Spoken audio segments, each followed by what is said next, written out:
കേൾട്ടൻപത്ത് ചെയ്യുന്ന സമയത്ത് ഞങ്ങളുടെ ജോലി ആ സിനിമയിലെ കഥാപാത്രങ്ങൾ ഓരോ ഹോട്ടലുകളിലും സർബത്ത് കടയിലും, അതായത് കോഴിക്കോടിൻ്റെ മേജർ ഫുഡ് ജോയിൻസ് വർഷങ്ങളായിട്ട് അവിടെയുള്ള മോസിന അങ്ങനത്തെ നീരജിനൊക്കെ അതറിയാം. ഞാനത് രസമുള്ള പരിപാടിയാണല്ലോ, ഫുഡ് കിട്ടും.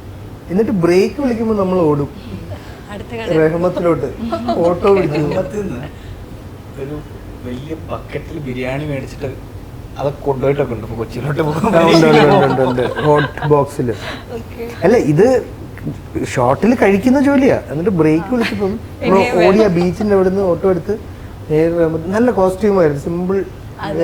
ആക്ച്വലി നമ്മള് മറ്റേ കല്ലുകൊണ്ടും ജേഴ്സി ഇങ്ങനെ നടക്കുക, ഫുഡ് കഴിക്കുക, ഇതായിരുന്നു പരിപാടി. അപ്പൊ അത് എടുത്തു പറയേണ്ട ഒരു, എനിക്ക് പേഴ്സണലി ഇഷ്ടം തോന്നിയ ഒരു ക്യാരക്ടർ ആയിരുന്നു കോമ്പിനേഷനിൽ.